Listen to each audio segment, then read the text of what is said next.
ವಾಹಿನಿ ಕಾರ್ಯಕ್ರಮಕ್ಕೆ ಮತ್ತೊಮ್ಮೆ ಸ್ವಾಗತ ವೀಕ್ಷಕರೇ. ಐಟಿ ಬಿಟಿ ಕ್ಷೇತ್ರಗಳಲ್ಲಿ ಡಿವೋರ್ಸ್ ಕೇಸಸ್ ದಿನೇ ದಿನೇ ಹೆಚ್ಚಾಗ್ತಾ ಇದೆ. ಯಾಕೆ, ಏನು ಕಾರಣ, ಅಂತಹ ಸಮಸ್ಯೆಗಳು ಐಟಿ ಬಿಟಿ ಮಂದಿಯನ್ನು ಏನು ಕಾಡುತ್ತೆ, ಇದ್ರ ಬಗ್ಗೆ ಇನ್ನಷ್ಟು ಮಾಹಿತಿಯನ್ನು ರಾಜೇಶ್ವರಿಯಿಂದ ಪಡೆಯೋಣ. ರಾಜೇಶ್ವರಿ, ನೀವು ಹೇಳಿದ್ರಿ ಒಬ್ಬರು ತುಂಬ ಹಿಂಸೆ ಕೊಡೋ ಪ್ರವೃತ್ತಿಯವರಾಗಿರ್ತಾರೆ, ಅವರ ಮಾನಸಿಕ ಸ್ಥಿತಿ ಸರಿ ಇರೋದಿಲ್ಲ, ಅಂದರೆ ಸಾಕಷ್ಟು ಕ್ರೂರತೆಯಿಂದ ಕೂಡಿರ್ತಾರೆ ಅಂತ. ಆದರೆ ಕೆಲವೊಂದು ಕಂಡೀಷನ್ಸಲ್ಲಿ ಏನಾಗುತ್ತೆ ಅಂದರೆ, ಇವಾಗ ಹೆಂಡತಿನ ನಿನ್ನ ಗಂಡ ಹೊಡಿತಾನ, ಬಡಿತಾನ ಅಥವಾ ನಿನ್ನ ಬೈತಾನ ಅಂತ ಕೇಳಿದ್ರೆ ಇಲ್ಲ, ಹಿ ಈಸ್ ವೆರಿ ಗುಡ್ ಅಂತ ಹೇಳ್ತಾಳೆ.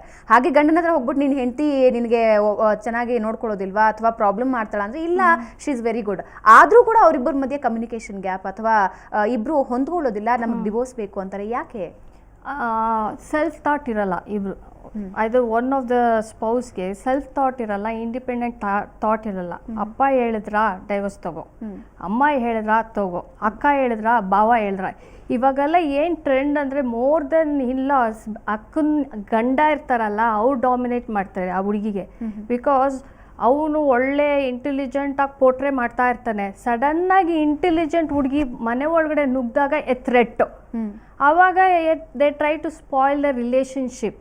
ಅದು ಹೆಂಗಾದರೂ ಆಗಲಿ ನಾನೇ ದೊಡ್ಡದಾಗಿರ್ಬೇಕು ಈ ಫ್ಯಾಮಿಲಿ ಅಂತ ದೇ ಟ್ರೈ ಟು ಆ ಮ್ಯಾರೇಜ್ನ ಬ್ರೇಕ್ ಮಾಡೋಕ್ಕೆ ವರ್ಕೌಟ್ ಮಾಡ್ತಾ ಇರ್ತಾರೆ. ಮುಂಚೆ ಎಲ್ಲ ಜಾಯಿಂಟ್ ಫ್ಯಾಮಿಲಿ ಇತ್ತು ಭಾವನ. ಏನಾದರೂ ರಿಲೇಷನ್ಶಿಪ್ ಇದ್ದರೆ ಅದೇ ದೆನ್ ಫಾದರ್ ಇಲ್ಲ ಮದರ್ ಇಲ್ಲ ಬೇರೆ ರಿಲೇಷನ್ಶಿಪ್ ಅವರು ಜಾಯಿಂಟ್ ಫ್ಯಾಮಿಲಿಯಲ್ಲಿ ಇರೋರು ಬ್ಯಾಲೆನ್ಸ್ಡಾಗಿ ಮಾತಾಡಿ ಪಂಚಾಯಿತಿ ಮಾಡಿ ಆವಾಗಲೇ ಸಾಲ್ವ್ ಆಗ್ತಾಯಿತ್ತು. ಇವಾಗ ಹಂಗಿಲ್ಲ, nuclear family. Husband and wife ಕಿತ್ತಾಡ್ಬಿಟ್ರೆ ಮೂರನೇ ಜನ ಯಾರಾದರೂ ಥರ್ಡ್ ಪರ್ಸನ್ ಟು ಸಾಲ್ವ್ ಬರಲ್ಲ. ಅದನ್ನು ದೊಡ್ಡದಾಗಿ ಕ್ರಿಯೇಟ್ ಮಾಡೋಕ್ಕೆ ಸಿಗ್ತಾರೆ ಹೊತ್ತು ಸಾಲ್ವ್ ಮಾಡೋಕ್ಕೆ ಅವ್ರಿಗೆ ಆಪರ್ಚುನಿಟಿನೇ ಕಮ್ಮಿ ಇವಾಗೆಲ್ಲ. ಬಟ್ ಬೆಟರ್, ನಿಮ್ಗೆ ಈ ಥರ ಪ್ರಾಬ್ಲಮ್ ಇದ್ದಾಗ ಒಳ್ಳೆ ಫ್ರೆಂಡ್ ಇಲ್ಲ ಕೌನ್ಸ್ಲಿಂಗ್ ಹೋಗಿ, ಇಲ್ಲ ಆ ಪೇರೆಂಟ್ಸ್ ಇರ್ತಾರಲ್ಲ they have a good job to do. ಇವಾಗ ಭಾವನಾ ಒಂದು ಕ್ವಶನ್ ನನಗೆ ಟ್ರಿಗ್ರಿಂಗ್. ಈ ಹುಡುಗಿ ಪ್ರಾಬ್ಲಮ್ ಅಂತ ಮನೆಗೆ ಬಂದಾಗ ಅಮ್ಮ ಅಪ್ಪ ಏನು ಹೇಳ್ತಾರೆ, ನೀನು ಹೆಣ್ಣು ಹುಡುಗಿ ಕಷ್ಟ ಬರುತ್ತೆ, ಸಸ್ಟೈನ್ ಮಾಡ್ಕೊ, ಹಂಗೇನೆ ಜೀವನ ಅಂತ ಹೇಳಿ ಕಳಿಸ್ತಾರೆ. ಅದೇ ಹುಡುಗ ಬಂದಾಗ ಕಳಿಸ್ಕೊಡ್ತಾರಾ?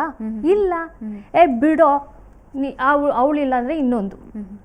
So why is that? The same parent ಹೆಣ್ಮಗು ಬಂದಾಗ, ಸೇಮ್ ಅಪ್ಪ ಅಮ್ಮ ಅವ್ರ ಮನೆ ಹೆಣ್ಮಗಳು ಬಂದಾಗ ನೀನು ಹೋಗು, ಫ್ಯಾಮಿಲಿ ಈಸ್ ಇಂಪಾರ್ಟೆಂಟ್ ಅಂತ ಇನ್ಸ್ಟ್ರಕ್ಟ್ ಮಾಡ್ತಾರೆ. ಅದೇ ಹುಡುಗ ಬಂದಾಗ ಬಿಟ್ಬಿಡೋ ಪರವಾಗಿಲ್ಲ, ಇನ್ನೊಂದು ನೋಡ್ತೀವಿ, ಅವಳೇನಾ ಸುಂದರಿ, ಆ ಥರ. Why is this? ಅಲ್ಲ, ಬಟ್ ಹಾಗಾದ್ರೆ ಇತ್ತೀಚಿನ ದಿನದಲ್ಲಿ ಆ ಫೀಲಿಂಗ್ಸ್ ಆಗಲಿ ಆ ಸಂಬಂಧಗಳಾಗಲಿ ಅದರ ಅರ್ಥ ಕಳ್ಕೊಳ್ತಾ ಇದೆ. ಹೌದು, ಲಾಯಲಿಟಿ ಇಲ್ಲ. ನೀವು ಎಷ್ಟು ಸ್ಯಾಕ್ರಿಫೈಸು ಕಾಂಪ್ರಮೈಸ್ ಮಾಡಿದ್ರೂ ಸಾಲ್ತಾ ಇಲ್ಲ. ಆ ಥರ ಒಂದು ಸಿಚುಯೇಷನ್ಸ್ ಮ್ಯಾರೇಜಲ್ಲಿ ಇವಾಗ ಆಗತ್ತೆ. ಎಷ್ಟು ನೀವು ಸ್ಯಾಕ್ರಿಫೈಸ್ ಮಾಡಿದ್ರು ಅವ್ರು ಲಾಯಲ್ ಇಲ್ಲ ಅಂದರೆ ಅದಕ್ಕೆ ಇಟ್ಸ್ ಆಫ್ ಯೂಸೇ ಇಲ್ವಲ್ಲ, ಆ ಸ್ಟ್ರೆಸ್ ಇದು ಇಲ್ವಲ್ಲ.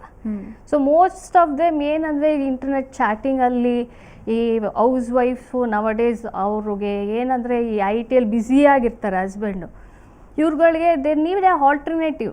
ಅವಾಗೇನು ಮಾಡ್ತಾರೆ, ಇಂಟರ್ನೆಟಲ್ಲಿ ಚಾಟ್ ಮಾಡಿಬಿಟ್ಟು they get fix to some useless hopeless Guy.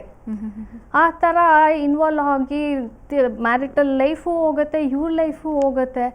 So better stop chatting with the stranger ಅಂತ ನನಗೆ ಅನಿಸೋದು. ಬಟ್ ಇನ್ನೊಂದು ಸಾಮಾನ್ಯವಾಗಿ ಡಾಕ್ಟರ್ಸ್ ಹೇಳೋದು ಅಂದರೆ ತುಂಬ ಸಿಸ್ಟಮ್ ಮುಂದೆ ಕೂತು ಕೆಲಸ ಮಾಡೋದ್ರಿಂದ ಕೂಡ ಸೈಕಲಾಜಿಕಲಿ ಅವರಿಗೆ ಎಫೆಕ್ಟ್ ಆಗುತ್ತೆ. ಸೈಕಲಾಜಿಕಲಿ ಅಲ್ಲ ಭಾವನಾ, ಇವನ್ ಇಂಪಾರ್ಟೆನ್ಸಿ ರೇಟ್ ಜಾಸ್ತಿ ಆಗಿದೆ.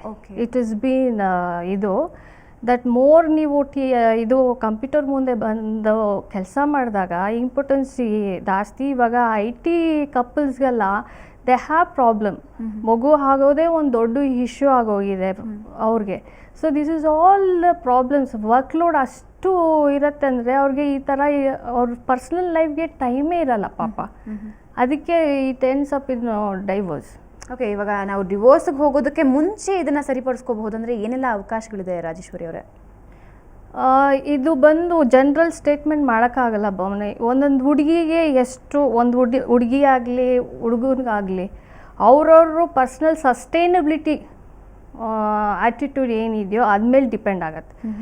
ಇವಾಗ ಒಬ್ಬೊಬ್ಬರು ಸ್ಯಾಡಿಸ್ಟ್ ಅಂತ ಇರ್ತಾರಲ್ಲ, ಅದಕ್ಕೆ ಆಪೋಸಿಟ್ಟು ಅವರು ಇರ್ತಾರೆ. ಗಂಡ ನೀವು ಎಷ್ಟೇ ಹರಾಸ್ಮೆಂಟ್ ಕೊಟ್ರೂ ಅವ್ರು ಕಂಪ್ಲೇಂಟ್ ಮಾಡಲ್ಲ, ಅದು ಅವ್ರು ಎಂಜಾಯ್ ಮಾಡ್ತಾರೆ. ಮಾಡಲಿಲ್ಲ ಅಂದರೆ ಅಯ್ಯೋ is not loving me is ignoring me ಅಂತ ಹೇಳೋ ಕೇಸಸ್ಸು ಉಂಟು. ಓಕೆ ಓಕೆ, ಈ ಥರ ಇನ್ನೂ ಇರ್ತಾರೆ. ಆ್ಯಂಡ್ ಸೊ ಸೈಕಾಲಜಿಕಲಿ ಅಫೆಕ್ಟೆಡ್ ಆಗಿ ಪರ್ಸನ್ಸು ಎಷ್ಟು ಹರಾಸ್ಮೆಂಟ್ ಹುಡುಗಿರಿಗೆ ಕೊಡ್ತಾರೆ ಅಂದರೆ ಏನಂದರೆ ಆ ಹುಡುಗಿ ಅಳ್ತಾ ಇರಬೇಕು, ನಾನು ನೋಡಬೇಕು. ಇನ್ನೊಬ್ರು ಸ್ಪೆಸಿಮನ್ಸ್ ಏನಂದರೆ ರೀಸನ್ಸ್ ಇರೋಲ್ಲ ಡೈವರ್ಸ್ಗೆ. ನಾನು ನಾನು ಡೈವರ್ಸ್ ಕೊಡ್ತೀನಿ, ಅವಳು ಅಳ್ತಾಳೆ, ಬಟ್ ಆ ಹುಡುಗಿ ಎಷ್ಟು ಸಸ್ಟೈನ್ ಆಗತ್ತಂದರೆ ಆರಾಮಾಗಿ ಸೈನ್ ಮಾಡಿಬಿಟ್ಟು ಹೊಟ್ಟೋಗುತ್ತೆ. You have lost the life. So marital ಲೈಫಲ್ಲಿ ಟೆಸ್ಟಿಂಗ್ ಎಲ್ಲ ಮಾಡೋಕ್ಕೆ ಹೋಗ್ಬಾರ್ದು. It may rebound you. So ಅದೇ ಒಂದೊಂದು ಹುಡುಗಿ ಎಷ್ಟು ಸಸ್ಟೈನ್ ಮಾಡೋಕ್ಕಾಗುತ್ತೋ ಅವ್ರು ಸಸ್ಟೈನ್ ಮಾಡ್ತಾರೆ. ಯೂಶ್ವಲಿ ಒಂದು ಥಿಂಗ್ ಭಾವನಾ, ಯಾವುದೇ ಹುಡುಗಿ ಕೋರ್ಟಿಗೆ ಬರೋಕ್ಕೆ ಮುಂಚೆ ಈಸಿಯಾಗಿ ಬರೋಲ್ಲ. Yes, she will undergo so much of pain.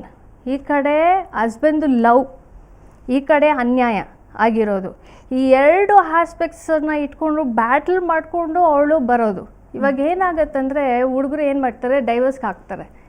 Divorce ಹಾಕ್ಬಿಟ್ಮೇಲೆ ಅವ್ರು ಕಂಟೆಸ್ಟ್ ಮಾಡ್ತಾರೆ ಅಂತ ಗೊತ್ತಾದರೆ ಅವಾಗ ಏನು ಮಾಡ್ತಾರೆ, ಎಮೋಷನಲ್ ಬ್ಲ್ಯಾಕ್ ಮೇಲ್ ಮಾಡೋಕ್ಕೆ ಕಸ್ಟಡಿ ಆಫ್ ಚೈಲ್ಡ್ ಕೇಳ್ತಾರೆ. ಅಲ್ಲ ಓಕೆ, ಅವಾಗ ಆ ಹುಡುಗಿ ಏನು ಮಾಡುತ್ತೆ, ಮಗು ಸಿಕ್ಕರೆ ಸಾಕು ನನಗೆ ಅಂತ ಡೈವರ್ಸ್ ಕೊಟ್ಬಿಡ್ತಾರೆ. So this is all the trick. Psychologically they play with the emotions of A woman ಅಂತಲೂ ಹೇಳ್ಬೋದು.